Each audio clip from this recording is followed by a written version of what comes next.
Hello, and welcome to the Empowerography Podcast. This is a platform created for women's voices to be heard and a place to share their stories, journeys, and successes with the world for the purpose of helping other women who might be on similar journeys. We are empowering women one episode at a time.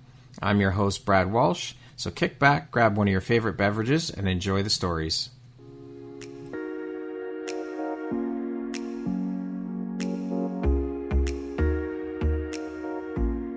The world needs to hear your message and your story, so don't deny the world of that gift within you that the universe has given you. Someone out there needs to hear your story because it will support them in feeling hope, inspired, and even transformed. Do you want to discover how I help get my clients out of their own way, show up, and confidently share their message? I would love to extend an invitation to you to join me in my free masterclass, Start Your Own Podcast from Idea to Implementation, on Wednesday, April 5th at 1 p.m. Eastern.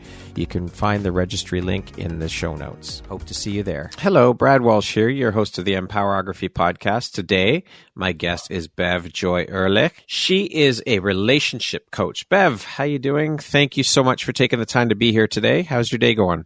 I'm good, thanks, Brad. Lovely to be here with you. I always enjoy chatting to you. It's finally nice to have you here. We've been trying to get this done for a little while. I've had things that have come up. Life has gotten in the way. So I'm very, very happy to finally have you here and to be able to have this opportunity to sit down and chat with you. So let's jump right in. Now, Bev, I'm curious, how long have you been a relationship coach? About 3 years. Well, the relationship part, about 2 years, really. And so as a relationship coach, do you focus on any specific type of relationship in your work, or do you help people with all types of relationships, romantic, familial, friendships? So most of the people who come to me are having more couple relationship challenges, but what I'm finding is that any relationship comes to me. In other words, the most at the moment are parents having challenges with their adult children. Oh. Yeah. And that's the coupling that I'm finding. I bring them both in. And once they're both in, then there's so much more of an open-heartedness to hear them more. Now, I've heard a lot of people say that most, if not all, coaches have been through their own personal struggles and journeys. And I mean, before making the leap into coaching, I mean, we've all had our own shit to deal with and personal journeys as humans. But what I have found through a lot of the conversations that for most of the women I'm speaking with who are now coaches, their personal struggles or journeys were the catalyst for them getting into coaching. Can you share a little bit about your personal journey into coaching? Right. So the personal part really came in, the piece really came in for the relationship coaching, which now that I think about it, actually started about 4 years ago. But I was a coach before that, helping people accomplish dreams. And that was just kind of a personal piece of mine that I wanted to help people accomplish their dreams. And what I noticed was we really need other people on board to help and support us. What the catalyst to get me into the relationship piece and sharpen that and focus on that was when my husband himself suffered from depression the same year that both my parents passed away. When he was recovering, I kind of took him to couples counselor, and I found I was kind of, here's my problem. Can you fix him? And they would turn to him and say, yeah, man, what's your problem? And I would immediately leave the session crying and feeling unheard. And I couldn't kind of work out what was going on. After all, I brought my problem into therapy. They were willing to look at my problem, and I was miserable until I stumbled upon the work that I do today, which is Relational life coach, led by Terry Real, who is a famous and well-known family therapist. And what transpired when we found the help that we really needed was that the therapist began to point out that we were a team. It wasn't, he's the problem and I'm absolutely fine. It was more, you're so grandiose, Beverly. You need to come down and you need to see the person you're in this relationship with, the team you're in, but you're looking down your nose. And as we all know, intimacy demands democracy. Yeah. You can't be in a relationship when there's one up or one down. And he was in a one down position because of what he was going through, and I was in a one up. And we were just missing each other. And then through that wonderful help, we began our own journey of relational recovery. And that was our story, Very quickly, we've been married 30 years plus. And very quickly when he became ill, I was like ready to chuck everything out the window. And I'd forgotten all the grace and all the great things that he'd given our relationship and our family and our children. And that was all brought back to us that you're in a challenging position, but together you guys can heal. And that was so refreshing and it was so wonderful. And it was so wonderful for me to be called out, that you need to come down a little bit and get off your entitled pedestal and step into the relationship. Was that hard for you to hear, Bev? It was wonderful. I work with so many grandiose women and shut down men that it was actually wonderful to hear somebody taking me on and being honest with me and saying, this is what I'm seeing. And, oh, I have a part in this. Okay, that I can handle and I'm good to go. And I put up my shirt sleeves and folded them back and said, yeah, let's do this. That's beautiful and so powerful. How have these experiences then helped shape the Bev you are today, both personally and professionally, do you think? So from that personal experience, just with him, it's helped me learn how to be more relational with other people, with my own children, with a broader environment outside my family, colleagues, friends, just to sometimes take that pause and say, what's my part in this challenging relationship, in this struggle? How can I help improve whatever's going on? So that insight that we don't do things on our own. You can't be in a relationship as a one-man show. You can live in a cave by yourself, but you can't be relational. You can be either or. That was very insightful and powerful for me. Yeah. Beautiful. And so what is it then, would you say, that sets you and the work you do apart from other relationship coaches? Why would they choose to work with you over someone else? Okay, so the follow-up to what I was telling you, the feminist world has really taught women that whatever men can do, we can do. We've kind of crossed a line, right? And we can have short hair, we can wear pants, whatever. What it failed to do, in my opinion, was teach that relational piece. Hey, I'm going to work a full day. You're going to work a full day. When we meet at the end of the day, we meet eye to eye. How are we going to manage this life together? It's not about just me or just about you. That's kind of like a scarcity perspective, that there isn't enough and I need to do as much as I can for myself and empower myself. You worry about yourself. And that also feeds a lot into patriarchy, which doesn't allow men to be vulnerable and share their challenges and what's difficult for them. Very true. What, in your opinion, is one of the most important qualities or skill sets in a relationship coach? I would say it's the ability to have compassion and honesty at the same time. Like this therapist that we met, this RLT therapist that we worked with, she was able to speak to me in a way that was compassionate, but at the same time very honest. And to me, that is skill number one. Being able to call people out on their shit. Exactly. Be able to say, this is how I see it. If you're feeling uncomfortable in the room, Terry Real always says, whatever you'd say to your colleagues at the cooler afterwards about your awful clients, you need to say to them. Wow. You need to say it kindly. Yes, yes. I remember that. For sure. I'd love to hear your thoughts on the coaching industry in general. Currently, I've had multiple conversations with many women who work in the industry as coaches, and some of them don't even like using the word coach. They refuse to use it because of the bad rep that the coaching industry is getting. They prefer to use guide or mentor. What are your thoughts on how the industry has evolved? Right. I think coaching is very powerful. I think the difference, and why I really do like the word coaching, I sometimes will say to a client, I want to just do some micro coaching with you, is, and this is possibly different from therapy, it's not just telling them, this is what you're doing that's not getting you what you want. This is like a losing strategy. This is what you should do to get what you want. So I see the coaching as a teaching piece. Like, it's not just telling them, I see why you're not getting what you want. Go figure it out yourself. No, here's a skill, here's a tool that can help you get what you want, which is usually connectedness and closeness back to your partner, the repair. What are some of the benefits of working with a relationship coach? The benefits are that, let's say two people, a couple, they could be stuck.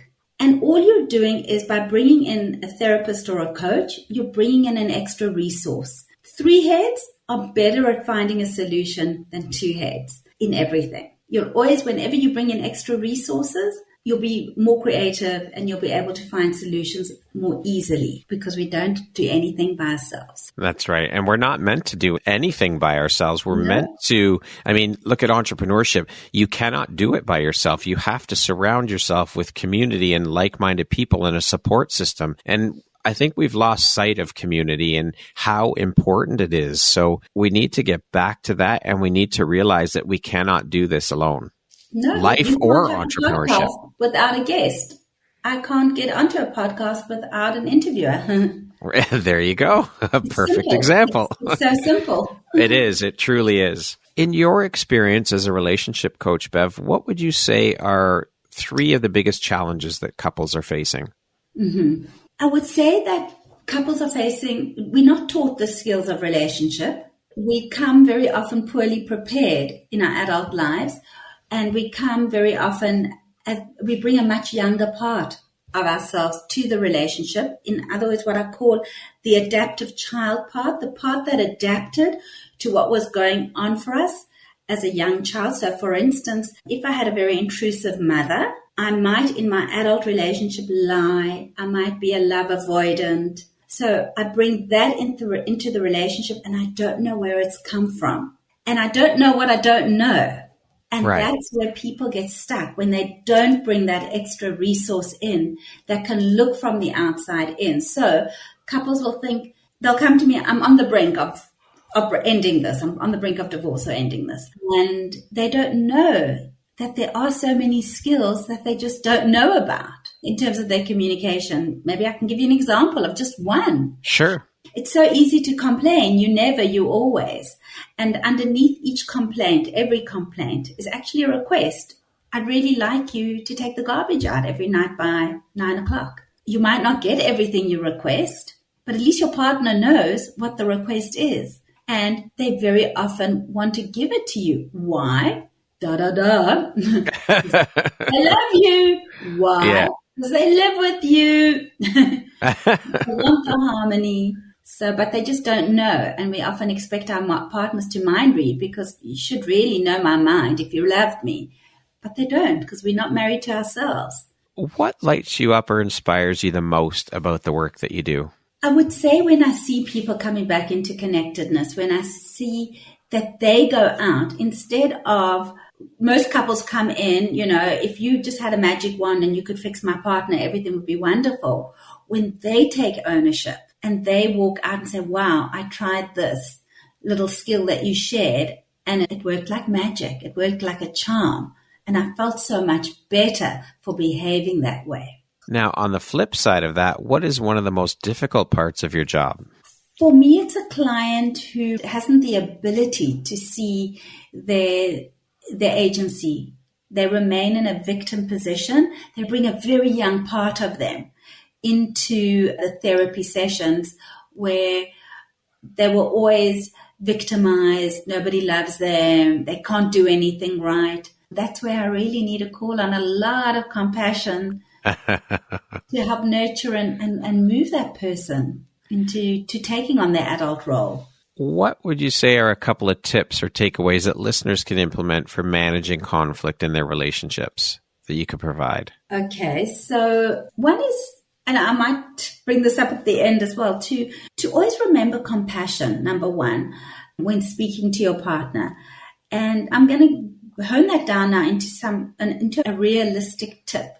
When you go to the customer service counter and you have a problem with your microwave, let's say, you don't go and say, I have a problem with my microwave. And the girl behind the counter or the man behind the counter says, you think you've got a problem? I've got a problem with my toaster. I love that. Is brilliant. Yeah, it's a metaphor for how arguments often go. You did this and I did that. Oh, well, you did that. Yeah. And those kind of communications are not meant to be two-way. It's not your time to say. It's your time. When your partner comes with some upset, it's your time to listen and say at the end, wow, I hear you're upset. What can I do right now? And you might get, well, but I can't fix what I haven't done, but I can do something now for you that could make you feel better if you will allow. And then that's also transmission reception work, where your partner, very often, especially women, will come in and say, I really would like my husband to be more X, Y, and Z. And then when they get that, they don't know how to receive it. And I understand they've been on the receiving end of a lot of shit for a long time, right? So they're not just going to believe him now he's turned around. But we do have to give our partners the benefit of the doubt, and we do have to understand we cannot be relational and protected at the same time. We do have to open up, become vulnerable, and try again if we want this relationship to succeed. Beautiful advice. Thank you very much for that, Bev. That's a really interesting way to look at things, especially the conversation and the example you shared about coming in with your microwave and then the person talks about their toast. That is so important because a lot of stuff that happens in my relationship too. So I'm sure it happens in a lot of relationships. It happens because especially we're taught that I can say whatever I want in my relationship. I can just let rip. And that's not true. I need to think about the impact of my words. So I can say, I'm really upset because blah, blah, blah. And then my partner can say, well, how can I make it better now? And then you can reverse roles and say, okay, I'm feeling so much better now. Now tell me, what's your gripe today? Right. What's your gripe? So it's not like you'll never get your chance to say, but it's not about just letting rip an unbridled self-expression. That's hard to do, though, when you're in the heat, if it is elevated or escalated, because emotions are heated and whatnot. So it's very hard to stand back and say, okay, let's look at this logically. I'll listen to you, you share yours, and then let's flip it around and you can listen to mine. Right. So you're right. It's so, and that's such a good point. When we trigger, the last thing we want to do is now, what did Beverly say we need to do? However, and some people say to me, some of the tools you give just don't seem natural. But hey, how is the natural way working out for us? So these are practices where it's not just in the heat of the moment. I might come to my partner at the end of the day and say, are you available to hear something that I want to share with you that really upset me today? Yeah. It might not be in the heat of the moment, or I might need to take a timeout, and a timeout is a responsible timeout. It's not I'm walking out the door and you'll never see me again. It's I am feeling triggered and I'm going to say something that I'm going to regret. I'm going away now for 20 minutes, for a day, whatever it is, and I commit to coming back.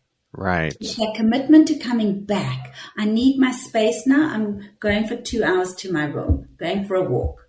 Please do not follow me. Because some partners feel abandoned at that moment. But to say, I will be back. And then to follow up on that, to come back and say, look, I've had 2 hours, but you know what? I'm still feeling really angry. I'm going to take another hour or two and I will be back. And then to follow up and come back. Yeah. But to have the self-awareness to be able to do that you're right. I mean, that's logically the best thing to do is just say, okay, you know what? We're not getting anywhere right now. We're both elevated, escalated. One of us, I'm going to walk away. I'm going to go for a walk for an hour. I'll be back and then we'll discuss when we come back. That's still, it takes a lot of, as you said, practice to put these things into motion and into working. It does. But firstly, having made them aware, like just you and I having this conversation, you might think about it the next time you find yourself in a triggered position. And then the other part of that is to hold yourself compassionately for your human flaws. We are only human. So of course we fall off. On a bad day, my husband and I look as ugly as anybody else. However, because we've done this work together, we come back to the repair much quicker. So instead of it being, right, I'm going to bed in a huff and then he falls asleep and I'm mad and I'm going to wake him up the whole night. And then we go off the next day and he's a physician. So now we teach everybody else how to live a wonderful life, but we're actually fighting for 5 days. The repair can be made much more quickly. Hey, is this how you want to spend the night? Okay, no. So tell me, what's really bothering you? So we can end this and we can rather enjoy each other's time. Absolutely. I mean, I think it's very important to remind people that this does take practice. It's not going to happen overnight. You have to put these things into practice in your relationship, and it's going to take time to get used to those practices and put them into use. Absolutely. And to remember why, the big picture. Why am I doing this? Because I love you, because we live together. if you don't remember the big picture, maybe the big picture isn't important enough anymore. You can think about it. Your relationship is like your biosphere. You live in it. It's like your house, let's say. Yeah. So I can scream and shout, and my partner can withdraw and punish me, right? That's like throwing garbage into our living room. He throws garbage, I throw garbage, until there's no more space for us to live comfortably in the living room. So we move out to other rooms, and then we move out completely. So we want to make sure that we keep our living space clean. That's full respect living that we want to do. We want to try and clean it up every now and again so it doesn't get too overwhelming and too messy. And we forget, oh, but I love you. You're not my enemy. I love that analogy of the garbage in the living room. That's a beautiful analogy, and it explains it perfectly. I think that was Thomas Hubel. Now, I've seen many people, speaking about all of this, I've seen many people around me and people I've come in contact with, and you hear about it quite frequently. It would seem that divorce is becoming more and more common. Now, in your opinion, as a relationship coach, what would you say is one of the main causes, and why do you think this is happening more and more in today's society? I would say some of it is to do with that concept, with that feminist concept of women can be self-empowered. I don't need you. And rather than being relationally empowered, I do need you. You need me. Yes, I can do what you can do. And how are we going to manage this life together? We have children, we have challenges, we have stress. So I think above the self-empowerment, it's really to remember that it's relational empowerment. That's the one thing. The other thing is that we're all conditioned into this idea of patriarchy, which we all say that we divide people into two. We all divide it into male and female attributes, where the male attributes are strong and independent and the female are emotional, vulnerable. What we really want is those parts of us that we all have, of female, male, to both be equally valued, which they're not, right? The male attributes are, I shouldn't say male, I should say masculine and feminine attributes are more valued in reality to be independent and strong, right? What we really want is to have a full human being, which has vulnerability and strengths and emotions and can love. So men are also victims, if you like, of patriarchy, and that they're taught they can lust and be angry. Yeah. And there's nothing else. There's no, I can be vulnerable, I can be sad. And just as women are taught, you need to be strong and stand up to your man. And yeah, you do need all that. You need to do it lovingly. Women need to also learn how to stand up for their rights lovingly. Yeah. Not aggressively. Well, this all speaks to that bullshit conditioning, the social conditioning, the parental conditioning, all of these things. And, you know, I love that you said human beings, because we've been dealing with this masculine versus feminine bullshit. I mean, men have feminine qualities within them and women have masculine qualities, period. We are human beings. And the sooner we realize, I think, that we need to come together as human beings and no more of this masculine versus feminine shit. We just need to come together as human beings and support one another and lift each other, the better off the world will be. Because we've been caught in this masculine versus feminine shit for so long. And it happens from a very young age. You know, boys are pushed off to kindergarten and separate from mom, and we taught that very early. Well, boys are raised to stop being emotional, stop crying like a girl, and all of this other shit that we're conditioned as we're growing up. That needs to shift. We need to let our boys know that, you know what, it's okay to be emotional. You are a human being. You have emotions. That's just part of your DNA. That's part of your makeup. That's okay. And women are told, sit over there and be quiet. Don't say anything. Just look pretty. And all of this shit needs to change. We need to change the way we're raising our children, because that will then, in turn, they will turn into more complete and whole human beings. Right. And that is what's happening, is that women are coming and saying, I'm living with this man. He seems so shut down. I can't get to his emotions. And it's not that we want women's standards to go down. No. We want to be raising boys who can step up to that and be more emotional and be more vulnerable, because women are wanting our relationships to last longer into the 80s, 90s, long walks on the beach, holding hands, deep conversations. And we want to raise our boys to provide that as well, rather than bringing women's standards down. We want to raise more emotional, vulnerable, whole boys. But then on the other side of that, you also hear a lot of women say they don't want men that are emotional and vulnerable. And so it's this balancing act of, I think that we do need to raise our boys to know that it's okay to have emotions and to show your emotions and to be vulnerable and to share those. You're a human being. You can't shut that. Well, sorry, I shouldn't say you can't, because boys do and men do, but we shouldn't be shutting down that part of ourselves, because that's closing a piece of you off. That's shutting a piece of you down. You're not whole as a human being. Right. So you're right.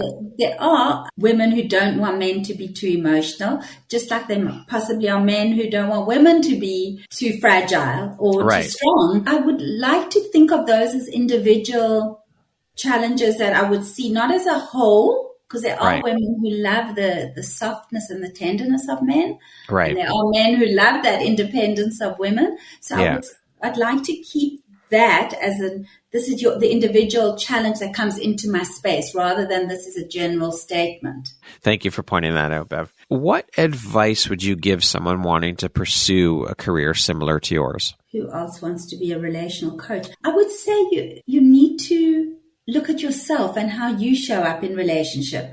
I do know some people who do the work who are not very successful in their personal relationships. And that's always very interesting to me. I'm not sure how one could do the work if you're not living in relationship. I think that's very important for the two to be married, the reality of your life and what you want to share and serve. Bev, what do you think your unique skill set or superpower is that's helped you become successful? I think the fact that I do live in relationship and that I do have challenges, and that my husband and I can look at them together, as well as, and this is so important, I invest a lot of money in learning from people who I see who teach this work at an incredible level, who enrich me, who supervise me. But of going on to my superpower, so that's number one, is I live in relationship. I acknowledge that. Number two, that I invest money in learning and trying to improve my skill. And number three is that I think I'm a pretty connected person and grounded to the relationship piece in life. Personal development is very important. I mean, we don't invest. A lot of us don't invest in ourselves, and we need to start doing more of that so that we can grow and expand, which then, of course, when we do that, it trickles out, and that ripple effect of what we're investing into ourselves then ripples out to others. Absolutely. Just today, I ordered a new book. A new book arrived. A woman that was just recently introduced to me by a colleague, and it was like, wow! I started listening to it as an audio, and I thought, now I want to have this book on my desk all the time, so clearly. And so I'm open to learning new things all the time. We have to be, absolutely, because we're always evolving and growing as human beings, and that journey is never done. We're always going to continue to evolve all the way through life. And the work isn't, I'm not working with numbers. I'm not working with objective reality. So I have to go with the flow of what presents itself in front of me. Now, speaking of success, Bev, how do you define that word? What does the word success mean to you? What does the word success mean to me? Yes, I've thought about that a lot. I think if I gave a knee-jerk reaction, for me personally, I would say, if I could say, oh, this is how much I earn, and that would be success. In my heart, I know that I am successful when I see clients, number one, finish with me, go off into the world knowing that they can work on their relationships now. They can do the repair. They can get satisfaction and meaning out of their relationships because of the work that we've done. That to me is success, when they move on. Beautiful. When we can say, we seem to be done now. For this challenge, it might be they'll come back in 6 months' time. That's okay. Yeah. That's not a failure. But when they've achieved this, they came in for this and they've achieved that. What would you say is one of the most important things you've learned in your life? And what was your life like before learning it? And what was your life like after you learned it? The most important thing I've learned, I would say, is to be modest in my relationship. I would say there was so many years that I spent being disdainful, possibly. I'm better than, and yet knowing in my husband's case that as he's so different from me, he's probably one of my best teachers of life. In fact, we were just talking about that 2 days ago. He did something and I thought, I said to him, gosh, that's actually that's so enriching. And I actually teared up as I said this to him. He did something with one of his patients and I was saying, wow, that was really beautiful that you did that. I think that I wouldn't have noticed that beforehand. Yeah. Okay. Before we did the work. Who in your life has had the biggest impact on you and why?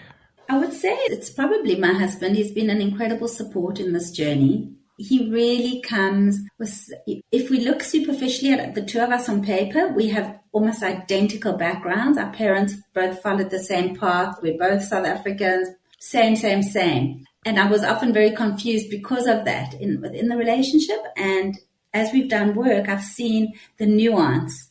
And that nuance is so enriching to me that he just sees the world sometimes so differently from me. And instead of making me annoyed, it gives me pause to think maybe there can be. And I think that enriches my work, that, there can be another way.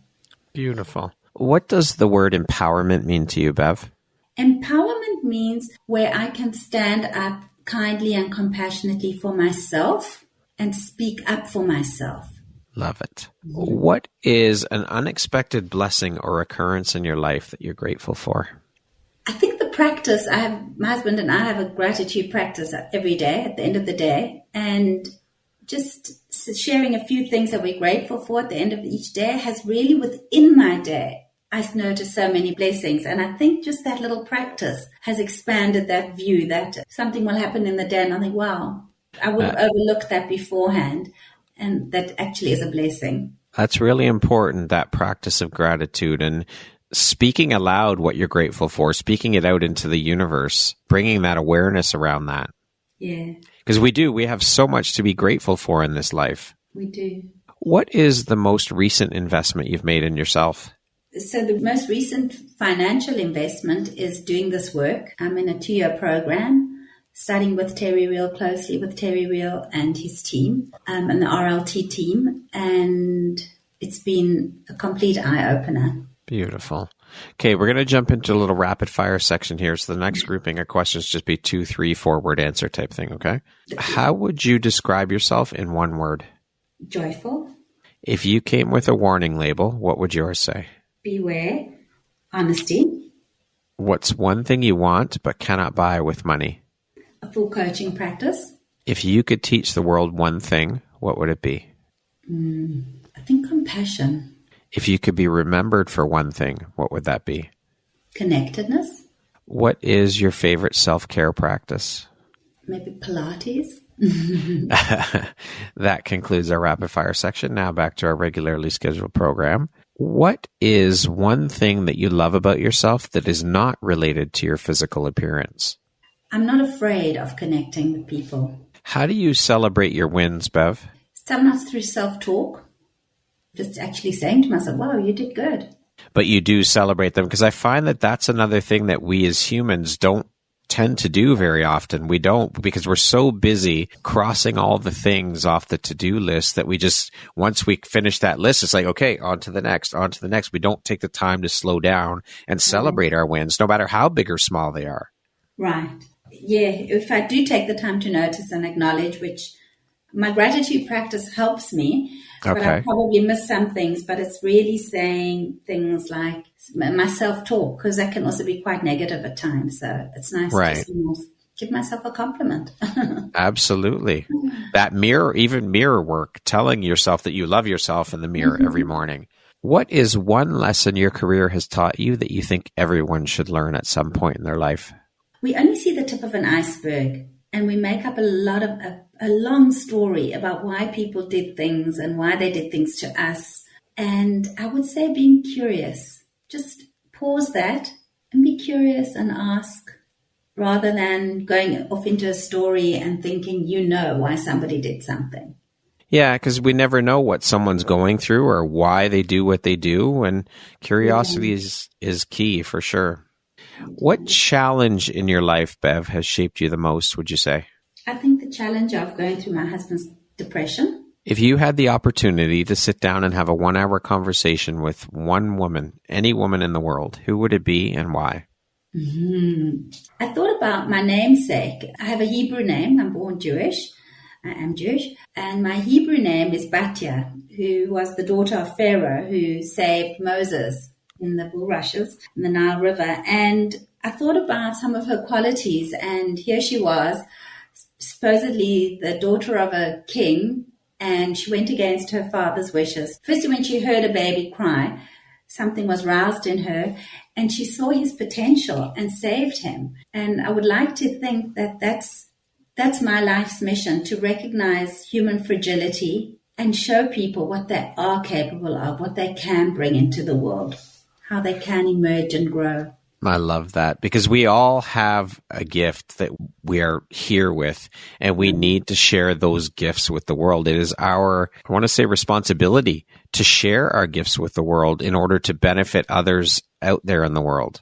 Absolutely. It's our duty. I think we're obligated to do that. That's part of why we're here. I agree. Bev, if you could go back and give your younger self one piece of advice, what would that piece of advice be? Maybe slow down a little bit. There's no running anywhere.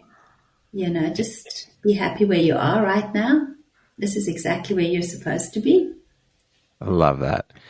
Lastly, Bev, if you were to deliver your last 30-second speech to the world, your corner of the world, your tribe, your people, what would that last 30 seconds sound like? What words of wisdom would you impart? To remember to hold yourself with your human flaws compassionately and kindly, and be forgiving. Love it.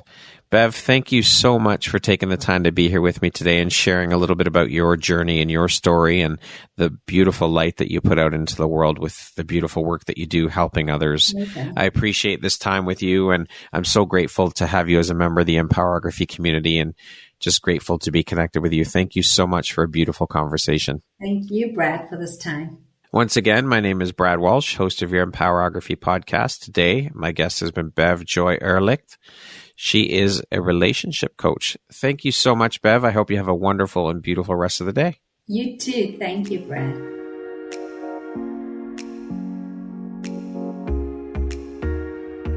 Thank you very much for listening to this podcast. If you haven't yet, please be sure to subscribe, rate, review, and share with all your friends. You can find me at viseuphoria.ca and follow me on Instagram at Empowerography Podcast and on Facebook at Empowerography. Please join me next time for another inspirational story from yet another amazing woman.